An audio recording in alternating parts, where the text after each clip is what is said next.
Let the wind blow high, let the wind blow low. Through the streets in my kilt I'll go. All the lassies cry hello. Donald, where's your trousers?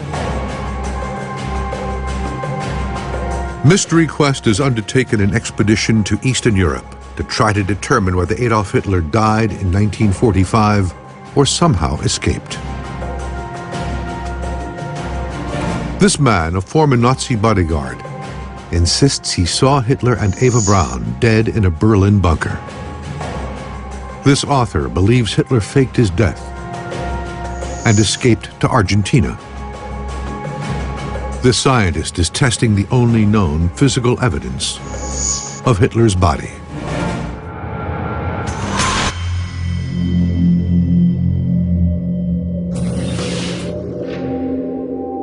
In 1993, came another shocking twist to the official Russian account, when they revealed they had physical proof of Hitler's death hidden away in Moscow, including a sofa supposedly stained with Hitler's blood, a portion of his jawbone, and even more significantly, a piece of skull with a bullet hole in it. The Russians have always restricted access to the evidence, and it has never been tested using modern forensic technology.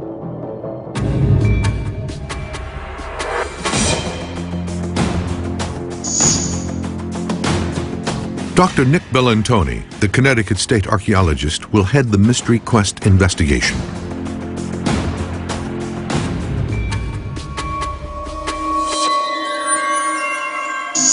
This man doesn't believe the eyewitnesses. First of all, nobody found the corpse of either Hitler or Eva Braun. All the testimony of the key witnesses are very contradictory.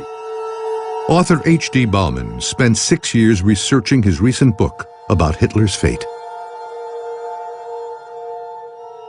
Stalin told the Allied leaders in Potsdam in July 1945 that Hitler escaped to Spain or Argentina. He's convinced Hitler got away. I don't believe Hitler died in a bunker.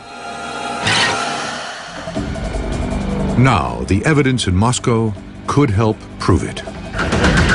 This is actually an extraordinary opportunity. The Russians found a corpse there they believed was Hitler's and took this photo.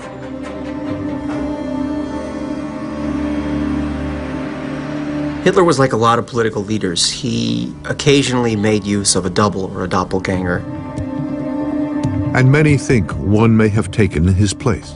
Author H.D. Bauman claims Hitler's practice of using a double increased after July 20th, 1944, when an attempt to kill him was staged by opponents in the German army. Called Operation Valkyrie, it was unsuccessful, but 200 people connected to the attempted coup were executed as a result. The attempt scared aides who forced Hitler to keep a lower public profile. He was kept in hiding most of the time. The double also added to the confusion surrounding Hitler's death. The double got killed by the German security service April 30th. The Russians discovered this corpse in a shallow grave on May 2nd. And for the first 2 days, the Russians believed it. And they displayed it in the courtyard of the Reichschancellery, and they took photographs and so on. But then found out that he was 2 inches too short. His ears were a little different. Some think the Fuhrer was aboard the 2-seater plane.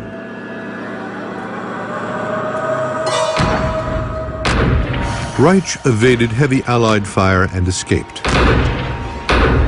She denied until her death that Hitler was with her. Bauman believes Hitler then traveled by U-boat to Argentina. And Bauman isn't alone. Ariel, see, she's on the table, she's getting an operation. See how they changed it? Now she's got legs. If you go read the story, they tell you that it was a doctor in Argentina that did it. I got news for you. Go do your studies. When the Nazis escaped with the help of the Catholic Church, I'm talking about the real nasty ones that are now part of the American government and the British government. and they're really behind this whole new world order thing. Okay, they fled to Argentina. Okay, I guarantee you, Adolf Hitler did not die. None of these guys died. Maybe Hermann Göring did because he took a cyanide. Baumann believes Hitler then traveled by U-boat to Argentina. And Baumann isn't alone. The FBI did investigate the many rumors that came out of Argentina, but not much came out of it.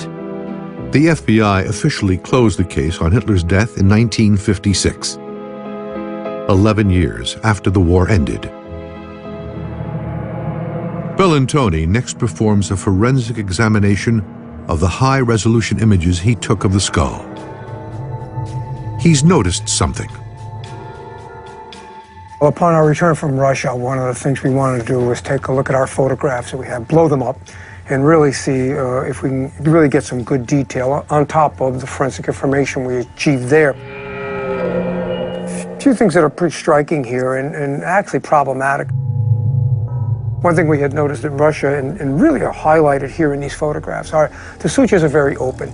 And what the sutures are, if I can use this model, are basically where the various skull plates come together and you get this little jigsaw line where the bones come together.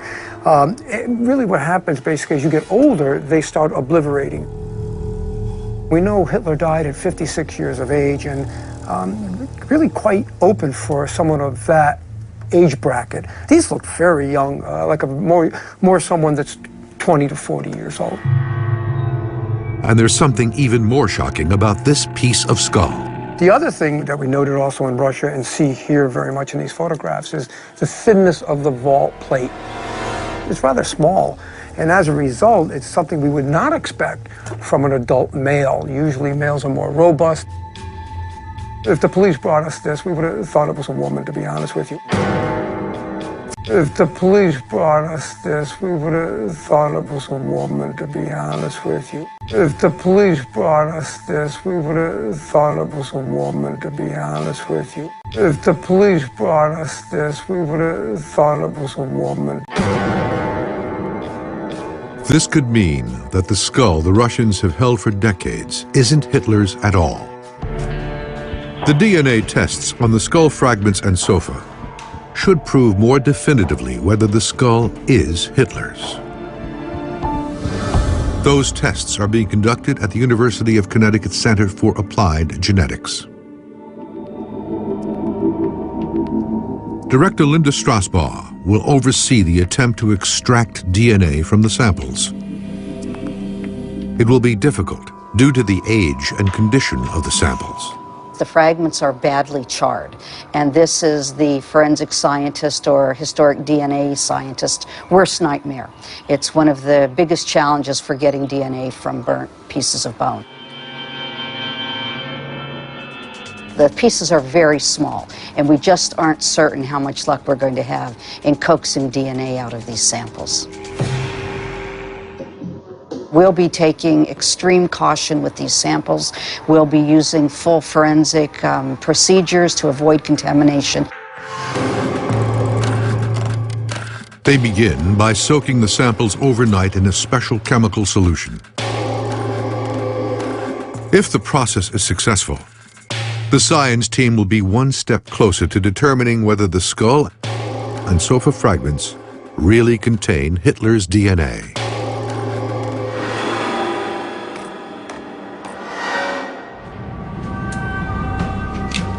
The next morning, the team removes the samples from the roller and the bone fragments are ground into a fine powder. For the bone fragments, we actually powder the bone to make it easier for the solution to get in and lift the DNA out.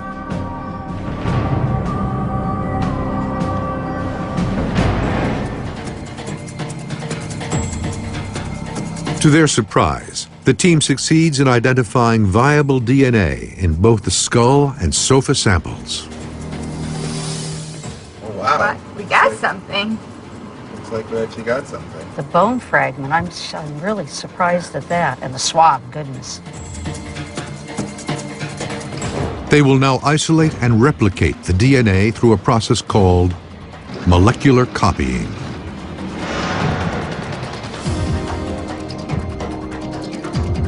This will give the scientists more material to look at.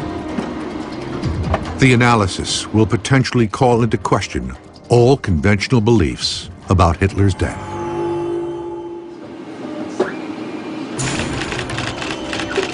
Now, the analysis of the science team will be vital in determining whether the rest of the Russian account is true.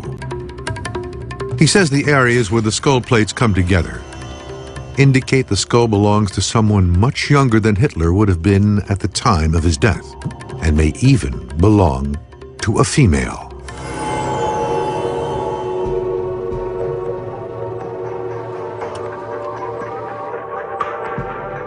The team was able to extract something called allosomal DNA from the skull and blood evidence.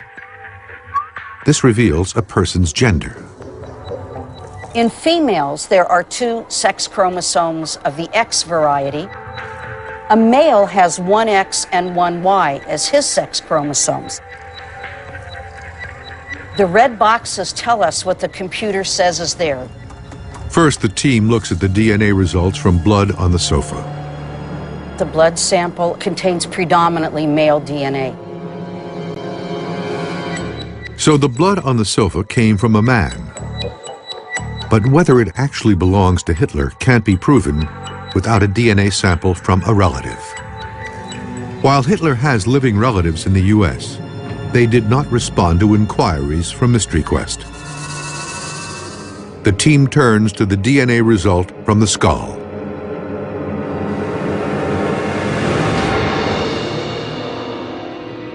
So that sample, which came from the skull, has only a female signature in it. And so we think that's come from a woman. So you're saying the bone fragment came The bone fragment. A woman, a female. The skull of a female. Wow. And you're absolutely positive about this? The woman. As sure as we can be. Wow. Wow. Wow.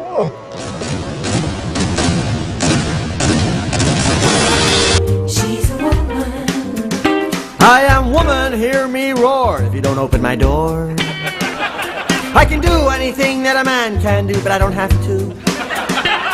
Oh, the female sex has a lot more class, unless we're looking at a male stripper's ass. I'm a 21st century gal, but I can't set my VCR. The science team gained access to the skull Russia has long claimed is definitive proof Hitler did die in his bunker, and discovered it is in fact a woman's. This is very exciting. Very exciting. These astonishing facts may open a whole new chapter in history, leaving us with an even larger mystery. We're going to change everybody's perception of not only these remains, but what maybe happened to Adolf Hitler and others in that bunker. If this is not Hitler, who is it? And as a result of that, we've got a lot more homework to do.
trying to get you to see the purple a little better.